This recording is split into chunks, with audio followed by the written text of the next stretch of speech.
As Halloween approached, the small town of Evercreek was alive with excitement. Families decorated their homes, kids whispered eagerly about their costumes, and the air was thick with the smell of burning leaves and pumpkin spice. But beneath the festive exterior, a darker tale was waiting to unfold, one that would haunt Evercreek for generations. It started with a story, passed down from parents to children, teenagers to their younger siblings, each Halloween, the legend of the Hollow Man. According to the town's folklore, the Hollow Man was an ancient spirit who could only come to life on Halloween night. He was said to roam the streets, seeking to steal the souls of those who dared wander alone in the dark. His hollow eyes, like deep black pits, were always searching for someone brave or foolish enough to catch his attention. No one had seen him in years, and many believed it was just a tale to scare children into behaving. But this year, something felt different. The first sign came a week before Halloween, when a local woman named Mrs. Holloway vanished. She was last seen leaving the grocery store, her car still parked outside her house with the groceries untouched inside. The sheriff conducted a search, but no one found a single trace of her. It was as if she had simply disappeared into thin air. Then, the night before Halloween, a strange mist began to roll in from the woods surrounding the town. It was thick and unnatural, snaking its way down the streets, making it impossible to see more than a few feet ahead. Residents felt a growing sense of dread. The air grew colder, the daylight seemed to fade quicker, and an uneasy feeling settled over Evercreek. In the heart of the town, there was a group of teenagers who were known for pushing boundaries. Sarah, Jack, Lena, and Mark had heard the stories of the Hollow Man their whole lives, but never believed them. Halloween night was just an excuse to party and cause a bit of trouble. That year, they decided to test the legend by venturing into the woods, the rumored birthplace of the Hollow Man. They laughed at the idea of the spirit and dared each other to go deeper into the forest as the night wore on. The mist was thicker than ever, wrapping around the trees like ghostly tendrils, muffling the sounds of the world outside. It wasn't long before they realized they were hopelessly lost. Their flashlights flickered, casting eerie shadows that seemed to twist and shift on their own. A cold breeze whispered through the branches, carrying with it faint voices, like distant murmurs calling their names. Nervous laughter died quickly as the forest closed in around them. Mark, always the prankster, stopped suddenly and grinned. "I'll prove it's all fake," he said, and stepped ahead of the group, walking further into the darkness. "Hollow Man, come get me!" he shouted into the night. Silence answered him at first, then came the sound of footsteps. Slow, deliberate footsteps. They echoed through the trees, growing louder with each passing second. The others called for him to come back, but Mark was frozen in place, his face pale. He turned to the group, his voice barely a whisper. "Did you hear that?" Before anyone could respond, Mark was yanked backward, his scream cutting through the silence. His friends rushed toward where he had been standing, but there was nothing. No sign of Mark, no struggle, no footprints. Just an empty space where their friend had been seconds earlier. Panic set in as they frantically searched, calling his name, but the forest swallowed their cries. They decided to head back, but as they turned, Lena gasped. Standing just a few feet away, shrouded in mist, was a figure. Its body was unnaturally thin, its skin pale and stretched tight across its bones. Its hollow black eyes stared at them, empty but filled with a hunger that chilled them to the bone. The Hollow Man had found them. Sarah grabbed Lena's arm, pulling her away as they ran, heartbeats thundering in their chests. Jack was right behind them, but every path seemed to twist back on itself. The woods were no longer familiar. It was as if they had wandered into another world. The mist grew thicker, swirling around their legs, pulling them down like quicksand. The Hollow Man followed, never running, but always getting closer. His slow, steady steps echoed in their ears, no matter how fast they tried to escape. The further they went, the more distorted their surroundings became. Trees twisted unnaturally, their branches stretching out like claws, the ground beneath them softening, swallowing their feet with each step. Jack tripped and fell, his screams cut short as the mist enveloped him. Sarah and Lena barely glanced back, terror pushing them forward. But the forest was endless, and soon they found themselves back where they started, at the edge of the clearing where Mark had disappeared. Exhausted and terrified, they collapsed to the ground, gasping for breath. But the silence was deafening. The Hollow Man stood before them, his mouth opening in a grotesque, silent scream. Lena was the next to go. One moment, she was beside Sarah, clutching her hand, and the next, her grip was gone. Sarah turned just in time to see Lena's body vanish into the mist, her face frozen in terror. The hollow man moved closer, his black eyes locked on Sarah. She stumbled backward, desperate to escape, but there was nowhere left to run. The mist swirled around her and she felt the cold, bony fingers of the hollow man brush her skin. Just as she was about to scream, everything went black. The next morning, the mist was gone, and Evercreek awoke to the news of 3 more missing teenagers. The search parties combed the woods, but nothing was ever found. No bodies, no clues, just a lingering sense of unease. Halloween passed, and the town returned to its normal routine, but whispers of the hollow man grew louder. And every year, as the air grows colder and the nights longer, the people of Evercreek remember those who vanished. They say that if you listen closely on Halloween night, you can hear the faint footsteps in the mist growing closer and closer until they stop right behind you. In the quiet town of Blackridge, where nothing much ever happened, there was one house everyone avoided, the old Montgomery Mansion. It had stood at the edge of the town for over a century, its windows dark and its doors sealed shut. Children dared each other to get close, but no one ever stayed long. There were too many stories, whispers about strange noises, ghostly figures in the windows, and shadows that moved on their own. The Montgomery family had been rich and powerful once, but that was before the tragedy. One Halloween night, decades ago, the entire family vanished. No one knew exactly what happened, only that their screams were heard echoing from the house before all fell silent. When neighbors arrived the next morning, they found the doors locked from the inside. No one ever saw the Montgomerys again. As the years passed, the mansion fell into ruin, but it was never sold. People said it was cursed. Some claimed to hear the family's wails on cold October nights. Others swore they saw figures in the windows. But no one had dared enter for as long as anyone could remember. That was until Danny, a curious teenager with more bravery than sense, decided to break the long-standing tradition. He and his friends, Claire, Ethan, and Olivia, had heard the stories all their lives. Now, on the eve of Halloween, they stood in front of the mansion, the cold wind biting at their faces as the moon cast long shadows over the crumbling estate. "Are we really doing this?"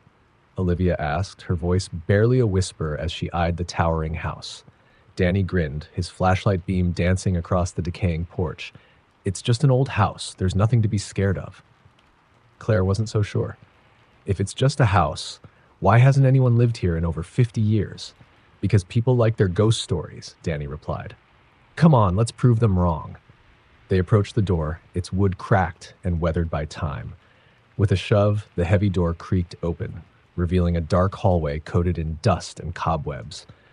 The air inside was stale, heavy with the smell of rot and decay. A chill ran down Olivia's spine and she hesitated at the entrance. "Maybe this isn't such a good idea," she murmured, but Danny had already stepped inside, his flashlight cutting through the gloom. "Are you scared?" Ethan teased, following behind. Claire took a deep breath and stepped in next, her shoes crunching on broken glass and debris. Olivia lingered for a moment longer before reluctantly joining them, the door slamming shut behind her with a force that made them all jump. "Must have been the wind," Danny said, though his voice had lost some of its confidence. They stood still for a moment, the house creaking around them as though it were breathing. The faint smell of smoke hung in the air, mixing with the dampness of mold. The group moved cautiously through the foyer, their footsteps echoing unnervingly in the vast, empty space.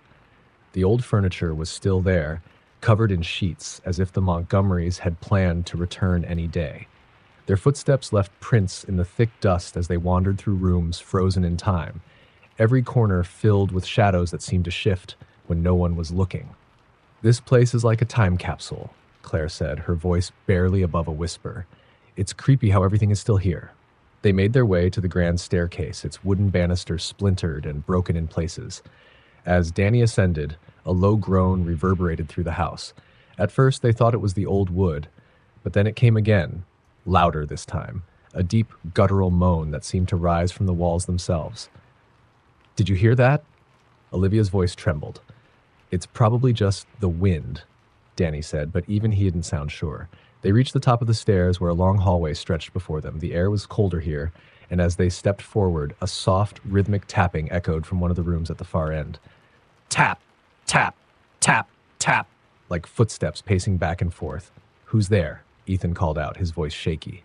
No answer. The tapping continued, slow and steady, as if someone or something was waiting. The group exchanged nervous glances before Danny led the way, pushing open the door to the room at the end of the hall. Inside, the room was dark except for a faint, flickering light in the corner.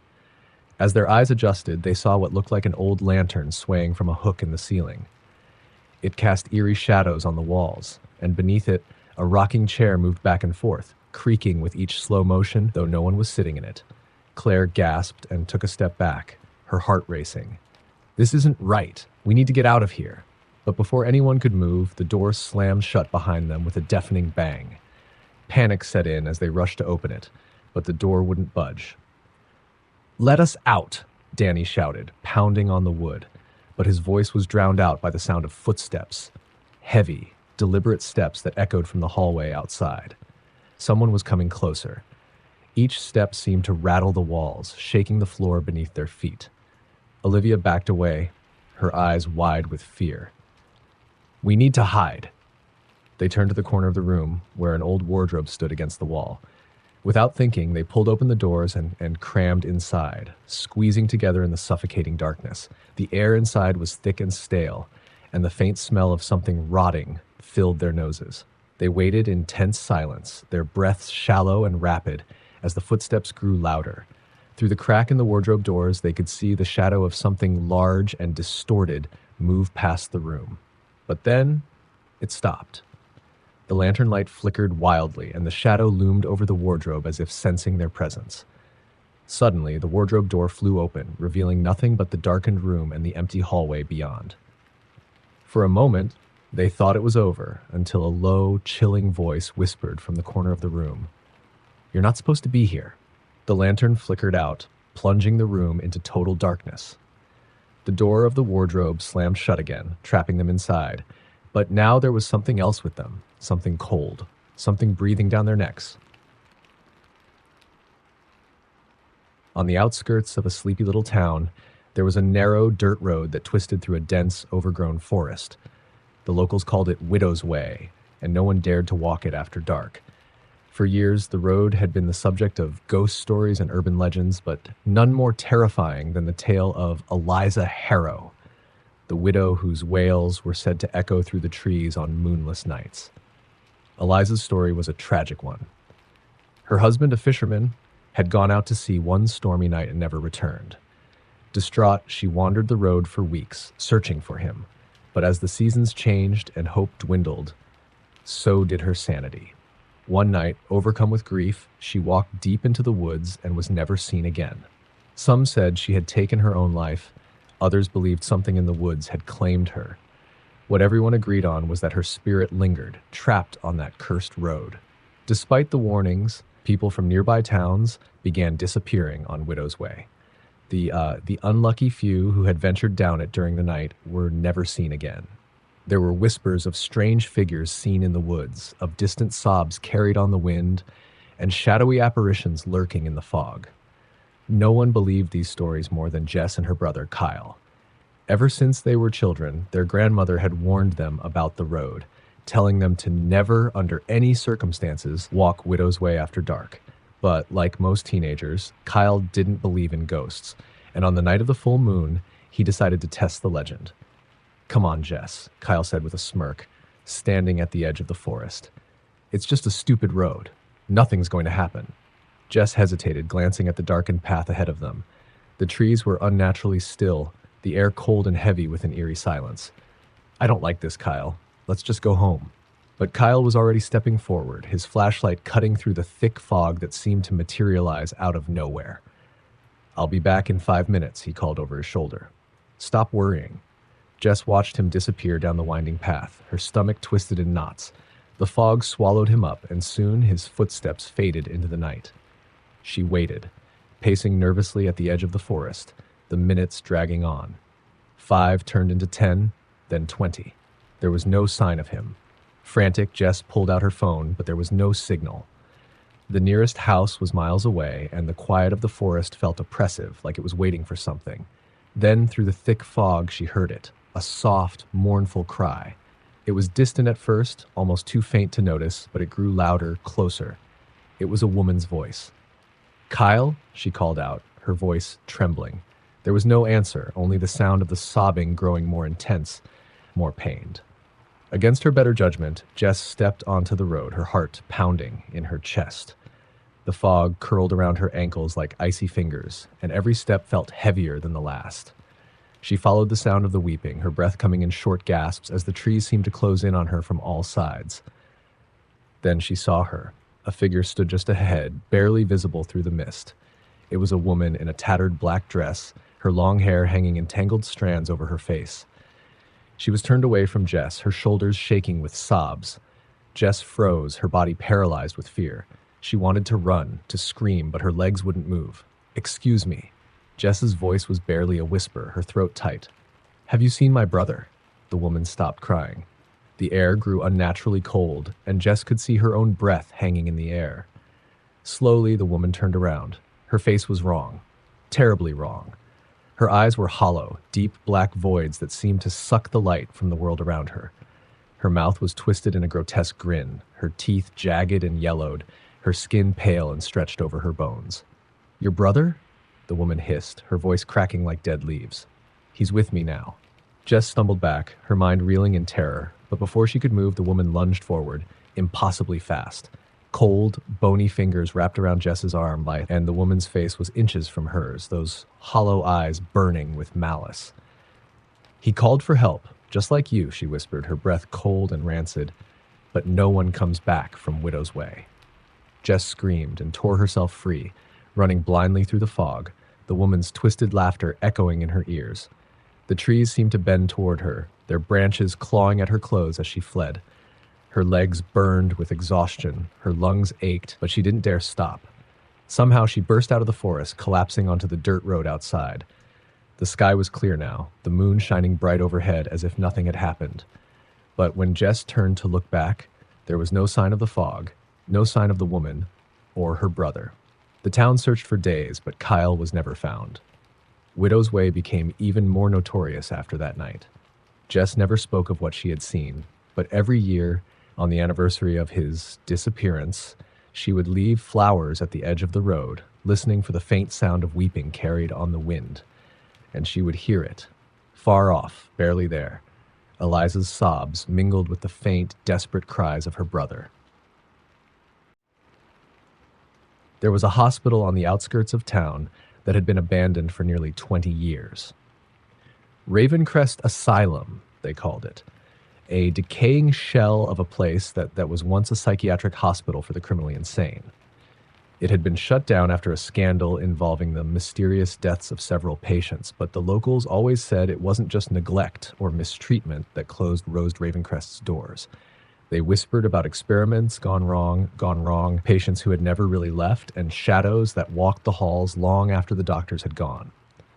But the most chilling part of the hospital's history was the story of Patient 103, a man named Matthew Crenshaw. He had been admitted after brutally murdering his entire family in their sleep.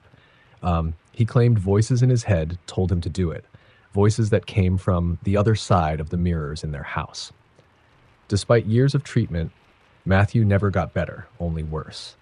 He spoke less and less, but the nurses said he'd spend hours staring into his reflection, whispering to someone who wasn't there.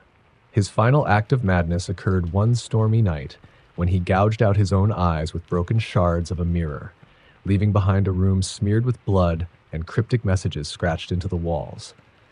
After that night, the asylum went downhill fast. Reports of strange occurrences increased, patients claiming to hear voices, seeing figures in the mirrors that shouldn't have been there. The staff grew paranoid, accidents became more frequent, and eventually the hospital was shut down. No one knew what happened to Matthew Crenshaw's body. Some said it was lost in the chaos of the hospital's closure. Others believed it was still somewhere in the building, waiting. Despite the asylum's dark past, a group of thrill-seekers decided they wanted to spend a night there for fun. Sam, Claire, Mike, and Jess had heard all the stories about Ravencrest, but they were young, reckless, and eager to prove they weren't afraid of an old, crumbling building. Armed with flashlights, a few sleeping bags, and a camera, they arrived just as the sun dipped below the horizon, casting long shadows over the empty parking lot. The hospital loomed before them, its windows shattered, the doors hanging off their hinges. Vines crawled up the walls like twisted fingers, and the air was thick with decay. Still, the group pressed forward, their footsteps echoing in the silence. "Place looks worse than I imagined," Mike muttered, stepping over a broken chair in the lobby. "Which is exactly why it's perfect for tonight," Sam grinned, already setting up the camera on a tripod. "We'll film everything and prove the stories are just that, stories." They moved deeper into the asylum, past rusted gurneys and peeling walls, the air growing colder with each step. The deeper they went, the more unsettling the place became. It wasn't just the darkness or the eerie silence. There was something about the mirrors. Every few steps, they would pass a dirty, cracked mirror hanging on the wall, and each time, the reflections seemed wrong. The angles weren't quite right, the shadows didn't match, and occasionally, it seemed as if something was lurking just out of view, watching. "This place gives me the creeps," Jess whispered, hugging herself as they reached the old patient rooms. "Relax," Sam said.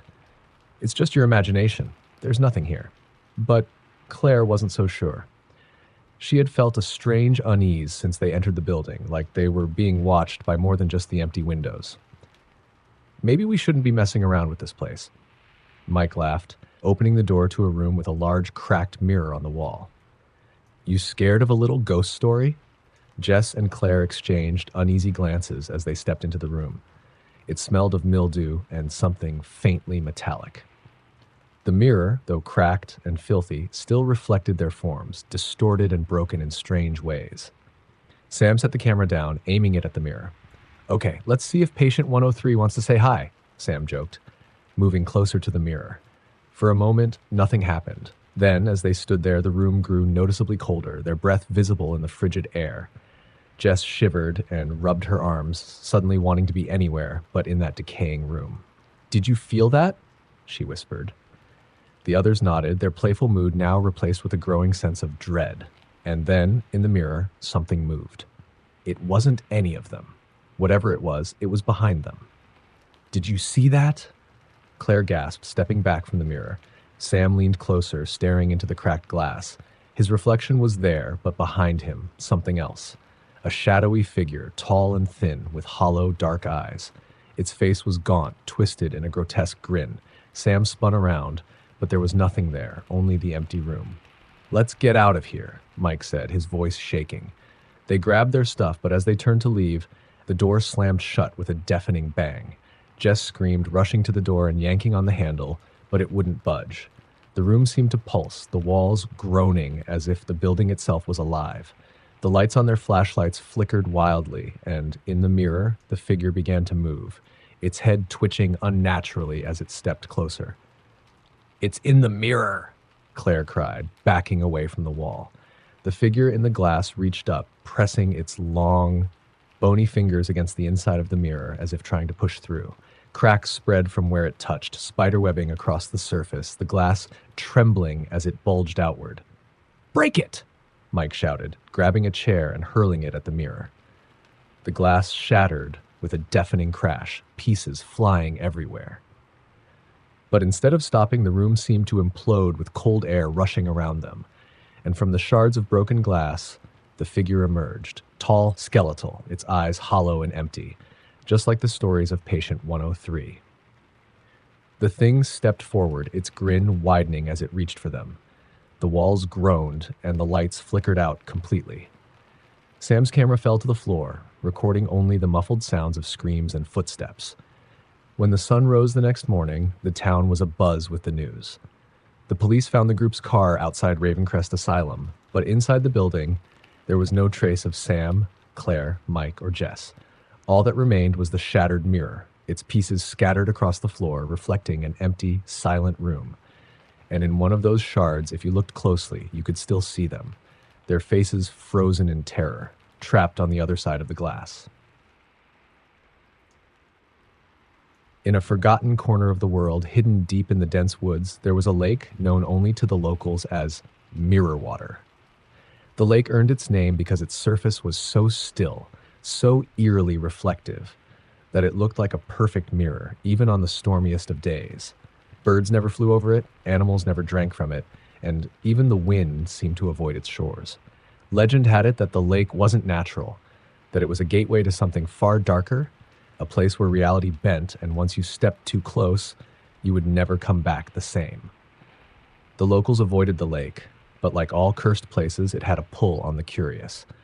Every few years, someone would hear the stories, shrug them off, and disappear into the woods, never to return. And despite the warnings, 4 friends, Emily, Mark, Jason, and Sarah, found themselves intrigued by the mystery of Mirror Water. They had heard the tales from the older folks in the village, stories of people who vanished, their faces appearing in the reflection of the water, trapped forever beneath its surface. But to them, it was just an old wives' tale, nothing more. So on one chilly October night, they set out with flashlights, determined to camp near the lake and prove the legends wrong. The trek through the forest was longer than they expected. The trees seemed to grow denser the deeper they went, the air thicker, the silence more oppressive. By the time they reached the edge of the lake, the sun had dipped below the horizon, leaving the sky a deep shade of violet. The moon, full and bright, hung over the treetops, casting an otherworldly glow on the surface of Mirror Water. They stood at the shoreline, staring in awe at the lake's reflection. It was perfect, unnaturally so. Every tree, every leaf, even their own faces were reflected with a clarity that made their skin crawl. It was as if they were looking not at a reflection, but at an exact duplicate of the world, one that existed just below the surface, waiting to swallow them whole. "This is incredible," Mark said, his voice hushed. "It's like staring into another world." "I don't know," Emily replied, frowning as she watched her reflection. "Something about this feels off." Sarah knelt down, running her hand just above the water. "It's not even rippling," she said, confused. "Not even a breeze." Jason, the skeptic of the group, laughed. "Come on, it's just a lake. There's no curse, no magic, just really still water. Let's set up camp." They pitched their tents a few yards away from the shoreline, but as the night deepened and the temperature dropped, an unsettling feeling began to creep into their bones. The lake was so silent, so still, that it felt as though the entire world around them had been muted. No insects, no wind, no sounds from the forest, just a vast, unsettling quiet. As they sat around their small campfire, Jason glanced at the lake again and froze. His eyes narrowed, focusing on something that hadn't been there before. "Guys," he said, his voice tense. "Do you see that?" The others turned to follow his gaze, and their blood ran cold. There, just at the edge of the lake, were figures, 4 of them, standing motionless on the opposite shore, perfectly aligned with their own positions. But it wasn't just that they were in the same spots. These figures looked exactly like them. Every detail, every piece of clothing, even the way their hair moved slightly in the breeze that didn't exist. Is that our reflection?" Emily asked, her voice barely a whisper. "It can't be," Mark replied, his breath shallow. "We're not even near the water. How can our reflections be that far out?" As if in response, the figures on the other side took a step forward. The movement was so subtle, so synchronized, that it was almost imperceptible, but it was enough. The figures were no longer standing still. They were moving slowly but surely toward the lake's edge, toward them. "No," Sarah said, backing away. "This isn't right. We need to leave, now." But as they scrambled to gather their things, Jason felt a cold grip on his ankle. He looked down, horrified, to see a hand, his hand, emerging from the water, pale and wet, its fingers tightening around his leg. "Help!" he screamed, but before anyone could react, the hand yanked him toward the water with an unnatural strength. His body hit the ground, and he was dragged through the dirt toward the lake's edge. His friends rushed to him, grabbing his arms and pulling with all their might, but the force from beneath the water was stronger, relentless. Jason's feet hit the surface of the water, and instead of sinking, they slid across it as though the lake had turned to solid glass. The reflection of his doppelganger was right beneath him, staring up with cold, empty eyes. Its mouth twisted into a grotesque grin. "Let me go!" Jason screamed, thrashing wildly, but it was too late. With one final pull, his body plunged through the surface of the lake with a deafening splash, vanishing beneath the glassy water. The reflection remained, watching from below, smiling as it stood in Jason's place. The others stood frozen in shock, unable to comprehend what they had just seen. But before they could react, the reflections of Emily, Mark, and Sarah began to move as well. They stepped forward, reaching out from the water, their hands breaching the surface with an otherworldly calm. "We have to run!" Mark shouted, grabbing Emily's arm.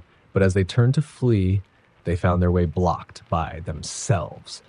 Their reflections had crossed the lake, stepping onto the shore in perfect silence, their faces devoid of any emotion except for that same unsettling grin. "We can't leave," Sarah whispered, backing up as her reflection moved closer, its cold, lifeless eyes fixed on her. Suddenly, the campfire flickered and went out, plunging them into darkness.